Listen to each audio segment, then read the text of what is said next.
UP विधानसभा उपचुनाव को लेकर राज्य मंत्री धर्मवीर प्रजापति से हमारे संवाददाता ने खास बातचीत की है, सुनाइए आपको। हमारे पास उत्तर प्रदेश सरकार के धर्मवीर प्रजापति मंत्री जी हैं और सबसे महत्वपूर्ण बात है कि क्या हम इसे बीजेपी के साथ की लड़ाई कह सकते हैं?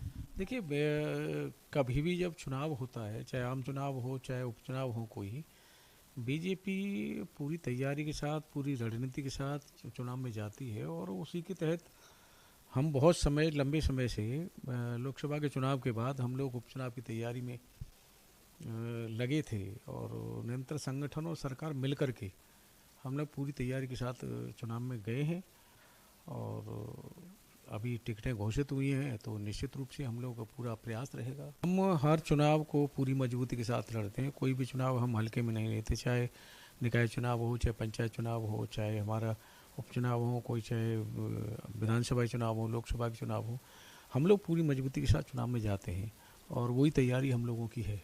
जब इतनी मजबूती से जा रहे हैं तो मान लें कि इसके हर परिणाम का नतीजा भी या परिणाम का आकलन भी बहुत गंभीरता से होगा। परिणाम तो हमारे पक्ष में रहेगा और जिस हिसाब से हमने तैयारी की है और 24 के चुनाव में जिस तरह से उत्तर प्रदेश की जनता को भ्रमित किया गया था आरक्षण का विषय लेकर के और संविधान का विषय लेकर के, जनता अब उससे उबर चुकी है और जनता जान चुकी है सब कि बीजेपी ने कभी सबसे ज़्यादा अगर संविधान में बदलाव हुए तो कांग्रेस के कार्यकाल में हुए थे।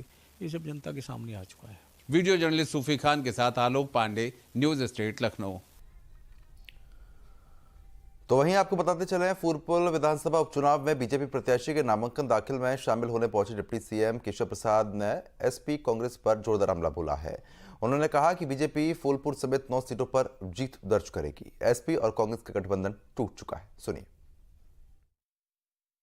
फूलपुर सहित उत्तर प्रदेश के 9 विधानसभा में होने वाले उपचुनाव को जीतेंगे।